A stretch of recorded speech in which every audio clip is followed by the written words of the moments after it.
Kenapa Sarah? Telepon dari kantor, Bu. Sarah kayaknya mesti pergi dulu urusan kantor. Sebentar ya. Nanti Sarah balik lagi. Oke?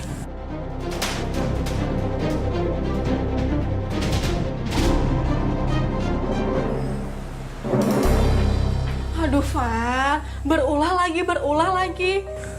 Mbak, ini tuh cuma salah paham, Mbak. Kamu jangan bicara dulu. Mbak, ada Mbak ini ketangkep basah nyuri HP. Dia juga udah ngaku. Tapi handphonenya rusak gara-gara jatuh. Iya. Saya siap buat tanggung jawab, Pak. Pemiliknya minta ganti rugi 3 juta. 3 juta? Van.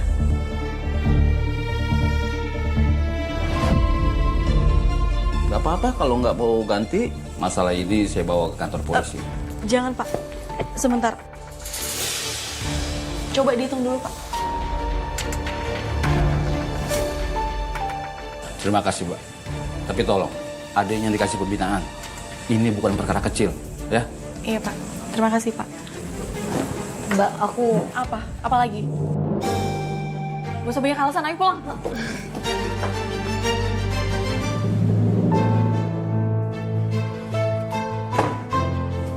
Kamu kira aku gak capek ya, Van?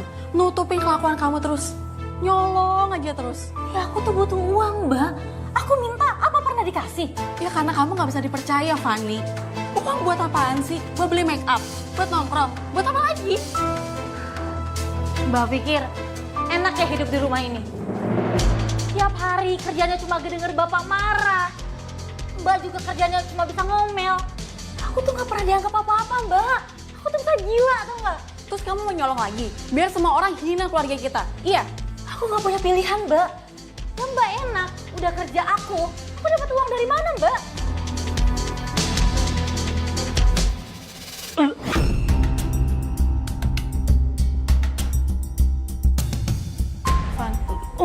Van. Untung saja Mbak, saat itu Ibu nggak tahu kalau si Fanny ternyata nyuri HP Mbak. Tapi Mbak, setelah Ibu pulang dari rumah sakit, Ibu malah dibikin shock Mbak dengan satu keadaan. Kenapa lagi, Mbak? Apa yang membuat ibu kamu shock? Masuk, Bu. Awas hati-hati.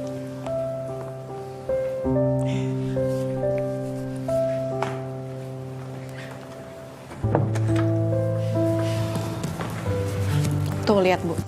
Pulang dari rumah sakit bukannya nanyain kabar. Malah cuek kayak nggak ada apa-apa. Udah, nggak usah dibesarin. Ibu malah kasihan lihat Fanny. Mukanya pucat gitu. Fanny, kamu kenapa, Nak? Kamu sakit? Demam aja, Bu. Masuk angin biasa.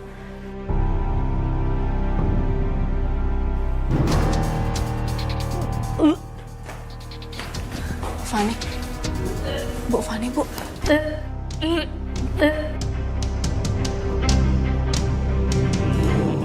Si manis nih, udah menang 5 kali nih. Gua akan selon sama ayam ini. Jus koper nih gua taruhin. Gua beri apit musuhnya. Ada tenaganya nih. Hei, bubar. Polisi udah nyebut tempat sabung ayam. Udah pada digerebek polisi.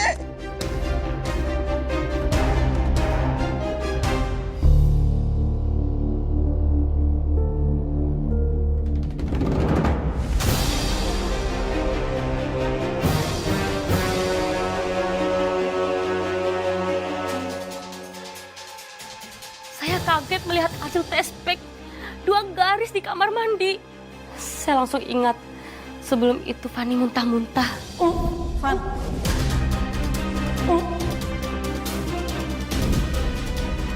Kamu beneran cuma masuk angin? Kamu nggak lagi hamil kan? Demam biasa aja, Bu. Ini tuh cuma masuk angin. Gak ada lagi. Pasti itu tes pack yang dia pakai.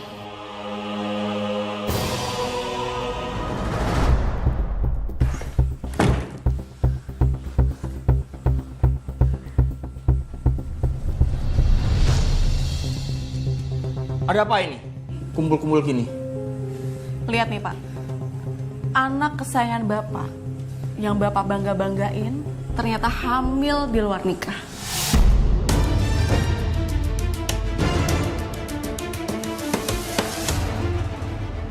Saras punya buktinya.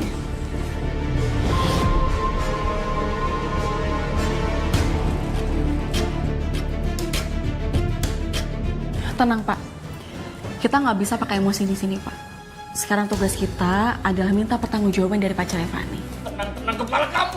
Ini aib keluarga, aib. Hah? Pak, Bapak harus temuin pecundang itu. Pak, jangan Pak, jangan Pak, jangan. Ini. Jangan Pak. Sebenarnya nggak bisa pakai emosi Pak. Lepasin. Minggir. Pak, Bapak. Pecundang.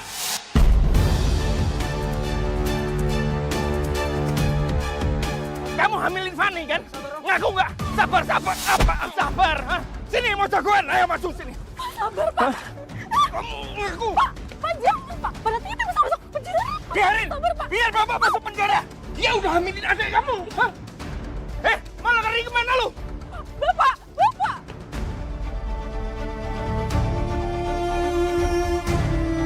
Mau lari kemana kamu pecundang? Pak sabar. Sabar. Dia hamilin adik kamu.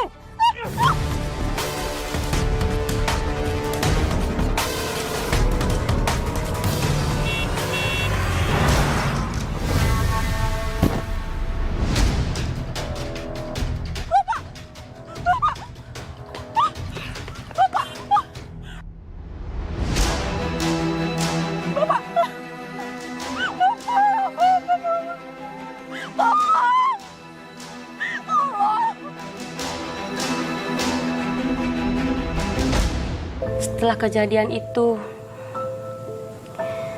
Bapak sekarang berjalan dengan tongkat, Mbak. Kakinya patah, cukup parah. Tapi alhamdulillahnya, Mbak, nyawanya masih bisa diselamatkan. Mbak Saras nggak kebayang deh. Hari itu semuanya datang bertubi-tubi. Pasti momen yang sangat berat buat kamu. Berat sekali, Mbak Nadia. Apalagi waktu itu saya melihat Bapak bergelumuran darah. Saya gemetar, saya nggak bisa melihatnya, Mbak Nadia. Saya pikir itu adalah akhir dari hidupnya, Mbak Nadia. Tapi Tuhan sayang sama Bapak saya. Dia dikasih kesempatan kedua untuk hidup.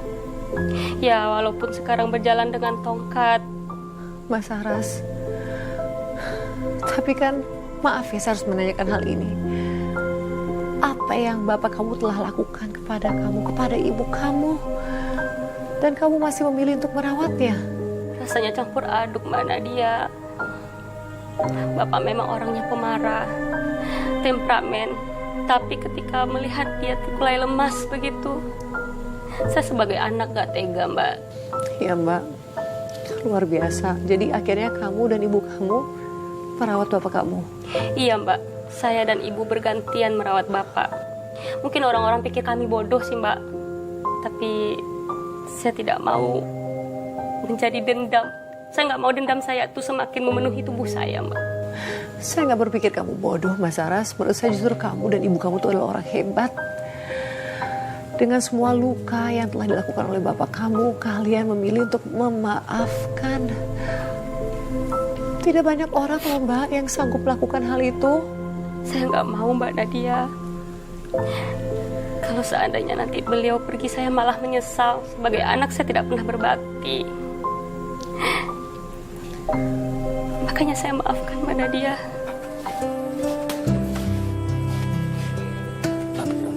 Iya, pelan-pelan ya Pak ya. Tahan sebentar.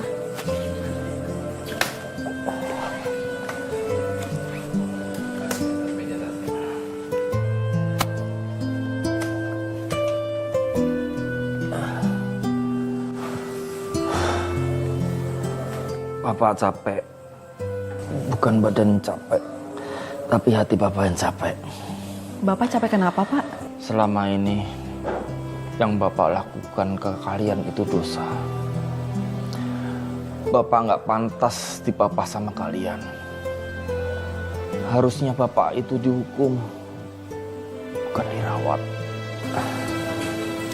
Kami semua merawat Bapak bukan karena lupa, tapi karena kami semua sayang sama Bapak.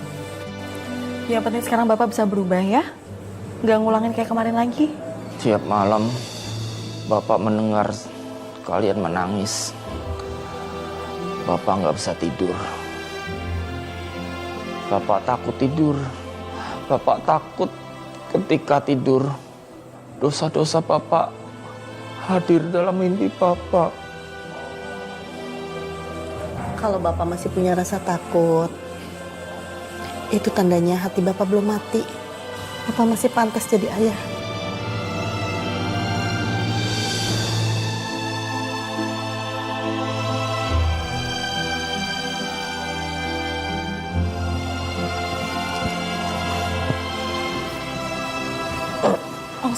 Hati-hati.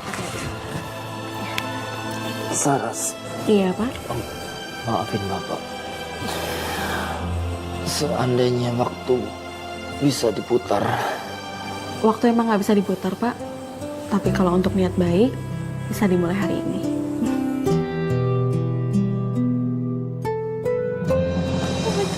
Aku benci. Aku gak mau kamu ada di sini, keluar. Aku gak mau. Aku benci. Fani, Kamu dari perut aku gak mau. Fani, astagfirullahaladzim, Fani, kenapa sayang? Kenapa, Fani? Mbak, Kenapa? Iya, kenapa?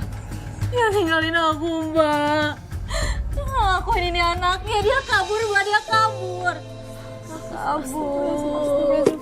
Fani, udah nggak apa-apa. Kamu nggak usah loh nyakitin anak kamu sendiri kayak gini. Gak perlu, Fani. Di sini tuh masih ada Mbak, masih ada Ibu, masih ada Bapak di sini. Kamu nggak usah merasa sendiri di sini, ya, oke? Kamu nggak boleh nyakitin diri kamu sendiri kayak gitu. Kasihan loh bayi yang ada di dalam perut kamu.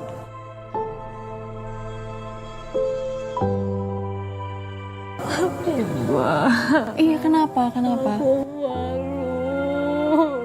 Ya udah, kamu nggak usah malu sekarang ya. Fani, anakku, jangan kamu pukulin diri kamu. Jangan kamu sakitin diri kamu, sayang. Itu anak kamu, cucu Bapak, darah daging Bapak. Maafin Bapak, Fan.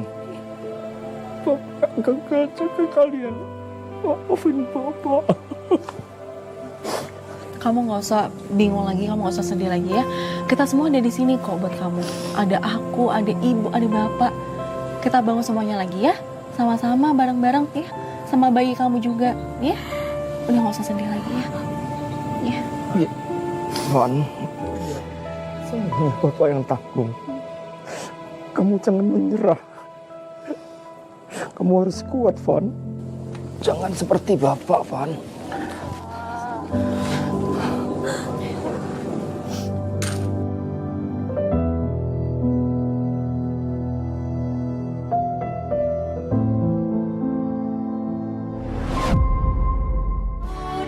Setelah kebersamaan kami, Mbak Nadia, setelah puluhan tahun hidup bersama sebagai keluarga yang penuh dengan ketegangan, kemarahan yang saya rasakan selama ini, akhirnya kita bisa berpelukan sambil memaafkan, Mbak. Bapak minta maaf, Fani juga. Mbak Saras, itu adalah momen yang sangat istimewa, Mbak. Dan saya penasaran, Mbak. Perasaan kamu sendiri itu seperti apa ketika sosok yang begitu keras, begitu temperamen, yang pernah menyakiti kamu dan ibu kamu, tiba-tiba menjadi sosok yang begitu runtuh. Bagaimana perasaan kamu, Mbak Saras? Perasaan saya pada saat itu campur aduk, Mbak Nadia. Memang saya tumbuh dengan sosok orang tua, terutama bapak yang seperti itu, temperamen, suka marah, suka ngatain saya perawan tua. Tapi ketika saya melihat bapak berlutut meminta maaf, dengan lemasnya dia meminta maaf kepada kami, Mbak, saya sadar akan satu hal. Ternyata orang tua juga bisa menurunkan egonya karena rasa bersalah. Luar biasa, Mbak, momen itu. Dan adik kamu, Mbak, dengan Fani sendiri, ketika dia melukai dirinya, kan ada bapak kamu di situ, Mbak. Apa yang terjadi, Mbak? Iya, Mbak, ada satu momen. Bapak saat itu tatapannya kosong, Mbak Nadia. Ketika itu bapak berkata, "Jangan menjadi seperti saya." Itulah kata-kata yang paling tulus yang pernah saya dengar dari mulut bapak, Mbak.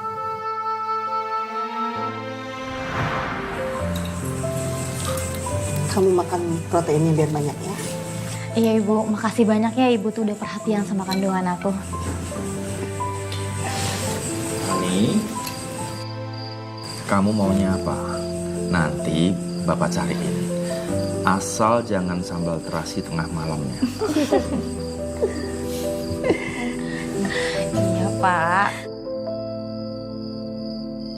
Paling si Fani ngidam itu, Pak. Durian campur pete. Tuh, siap-siap, Pak. Tengah malam minta dicariin. Dulu meja makan ini isinya cuma rasa takut. Kalian makan buru-buru, diam, dan takut salah ngomong. Tapi malam ini, Bapak rasanya seperti dikasih hidup baru.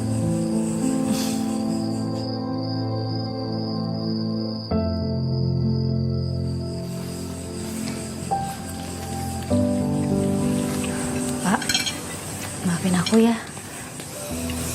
Pan, udahlah, kita semua sama-sama belajar dari luka dan kesalahan. Kita sembuh bareng-bareng ya. Iya Pak.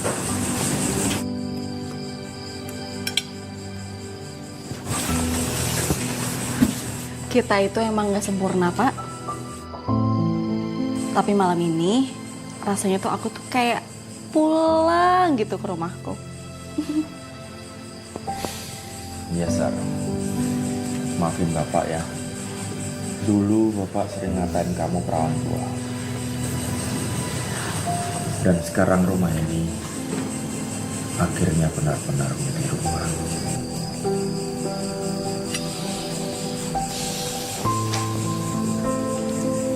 Aku sekarang gak takut lagi, Pak, buat menikah. Aku pengen cari calon suami yang sebaik Bapak. Dan gak dikatain perawan tua lagi. Bisa aja, Kak.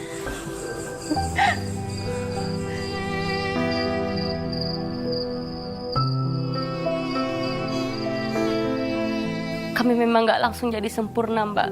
Tapi sejak saat itu, nggak ada lagi bentakan.